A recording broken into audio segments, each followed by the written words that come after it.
கொலவெறியாக சாப்பிட்றீங்க. ஒழுங்காக போடுற இதெல்லாம் சாப்பிட்டுட்டு லாஸ்ட்டாக ஒரு வாய் கேட்குற அதை மட்டும் கொடுத்தேன். சரி ஓகேங்க. ஆனால் நீங்கள் எனக்கு இவ்வளோ மரியாதை தரீங்கல்ல, அவ்வளோ என்னை திட்டுறீங்கல்ல, அப்படி இருந்தால் எனக்கு ஒரு சந்தோஷமாக தான் இருக்குது. ஆனால் அதே சமயத்தில் அடுத்த தலைமுறை பசங்க இருக்காங்களே, சின்ன சின்ன பசங்கள்லாம் இப்போ இருக்கானுங்களே, 10வது 8வதுலாம் படித்து இன்னும் கொஞ்சம் நாளில் அவனுக்கு பெரிய மனுஷனாகி கல்யாணம் பண்ண போகிறானுங்க. அவனுங்கெல்லாம் பார்த்தா எனக்கு பாவமாக இருக்குது. இல்லை, இந்த காலம் மாறிச்சு, அப்டேட் ஆகிடுச்சின்ற நீங்களே இப்போ லூஸு மாரி இருக்கீங்க. அதையே வச்சுட்டு நான் இப்படி சமாளிக்கிறேன், ஏதோ சரின்ட்டு. ஆனால் அடுத்த கால தலைமுறைகள் நினச்சி பாருங்களேன் கொஞ்சம். அவனுங்க எவ்வளோ கஷ்டப்படுவானுங்க இந்த பொண்ணுங்கிட்ட மாட்டிக்கிட்டு. நான் கஷ்டப்படலைங்க, நான் வந்து நல்லா சந்தோஷமா நிம்மதியா வாழ்றேன் அப்படின்ற. ஆனா அவனுங்கள நினைச்சு பாருங்களேன். என்ன மாதிரி பொண்டாட்டி கிடைக்க நீ எப்படி கொடுத்து வச்சிருக்க சொல்லு.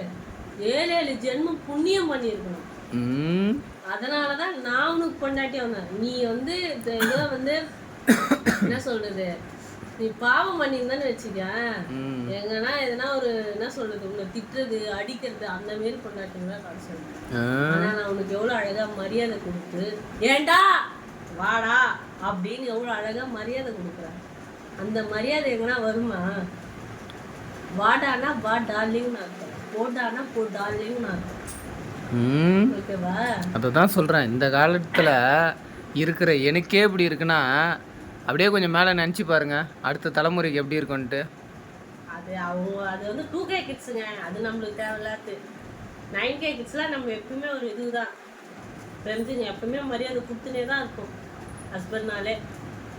மரியாதை கொடுக்குறீங்க, சூப்பராக கொடுக்குறீங்க மரியாதைங்க. அவ்வளோ எங்கள் அப்பா அப்படி வளர்த்துட்டாரு எங்க சின்ன வயசுல இருந்து. ஃபஸ்ட்டு அவருக்கு ஒரு அவார்டு கொடுக்கணும். பாத்தியா, உன் வாயிலே வந்துச்சு பாத்தியா, அவருக்கு ஒரு அவார்டு கொடுக்கணும்ட்டு. அந்த அளவுக்கு அவர் நல்லவர், பொண்ணுங்களை அப்படி வளர்த்துருக்காரு. இல்லைங்க, ஆனால் உண்மையிலேயே நிஜமாக பொண்ணுங்களை டீசெண்டாக வளர்க்குற அப்பாலாம் நிறைய பேர் இருக்காங்க. அவங்க காலை தொட்டு கும்பிடணும். எங்கள் அப்பா வர சொல்லிட்டா அவருக்கு அவார்டு கொடுக்கணும். உங்கள் அப்பாவுக்கு வந்து அவார்டு தான் கொடுக்கணும். அந்த அவார்டை வந்து அவர் அப்படியே வச்சுக்கணும் பக்கத்தில்.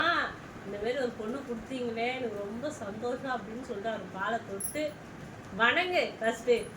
வணங்குறான். Very very bad.